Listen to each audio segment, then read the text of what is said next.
രാജ്യം വികസിത ഭാരതത്തിലേക്ക് കുതിക്കുമ്പോൾ ബഹിരാകാശ രംഗത്ത് നിർണായക ശക്തിയായ ഒരു സ്ഥാപനമുണ്ട് ഇങ്ങ് തിരുവനന്തപുരത്ത്. ISROയുടെ ഇനേർഷ്യൽ സിസ്റ്റം യൂണിറ്റിനെക്കുറിച്ച് കൂടുതൽ അറിയാം. ISROയുടെ ലോഞ്ച് വെഹിക്കിൾസ്, സ്പേസ് ക്രാഫ്റ്റ് പ്രോഗ്രാമുകൾക്കായുള്ള ഇനേർഷ്യൽ സിസ്റ്റങ്ങളുടെ രൂപകൽപ്പനയും വികസനവും നടക്കുന്നത് തിരുവനന്തപുരത്തെ IIS യൂണിറ്റിലാണ്.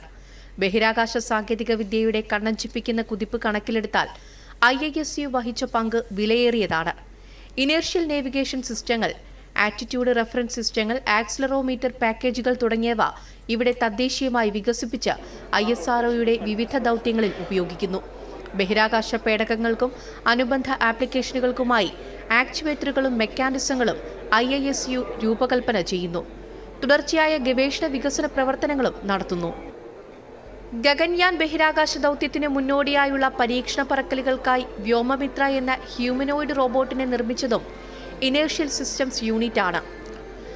കാലാവസ്ഥാ പ്രവചനങ്ങളിലൂടെ ദുരന്ത നിവാരണം നടത്തി സാധാരണക്കാരുടെ ജീവിതവുമായി ബന്ധപ്പെട്ട കാര്യങ്ങളിലും ബഹിരാകാശ സാങ്കേതികവിദ്യ പ്രയോജനപ്പെടുത്തുന്നു. ഇതിൽ സുപ്രധാനമായ സ്കാൻ മിറർ മെക്കാനിസവും IISUവിന്റെ സംഭാവനയാണ്.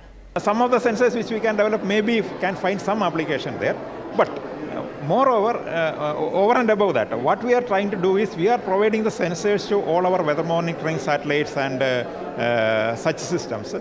So those systems we can use it for in a global way to make such predictions. So you see, compared to the previous days when such calamities are happening and compared to today, the loss of human life is very less nowadays. We are not able to prevent the calamities. That may not be possible, but we can predict it. വർഷങ്ങളായുള്ള ഗവേഷണത്തിലൂടെ നേടിയ അനുഭവവും അറിവും നിലവിലുള്ള സെൻസറുകളും സിസ്റ്റങ്ങളും മെച്ചപ്പെടുത്താനും പുതിയ സാങ്കേതികവിദ്യകൾ വികസിപ്പിക്കാനും IISU ഉപയോഗിക്കുന്നു. കൂടാതെ മികവിന്റെ കേന്ദ്രമായി മാറാനായി പ്രത്യേക മേഖലകളിൽ നൂതന സാങ്കേതിക വികസന പരിപാടികളും ISRO ഇനേർഷ്യൽ സിസ്റ്റംസ് യൂണിറ്റ് ആരംഭിച്ചിട്ടുണ്ട്. സൈമ സലാം, ദൂരദർശൻ ന്യൂസ്, തിരുവനന്തപുരം.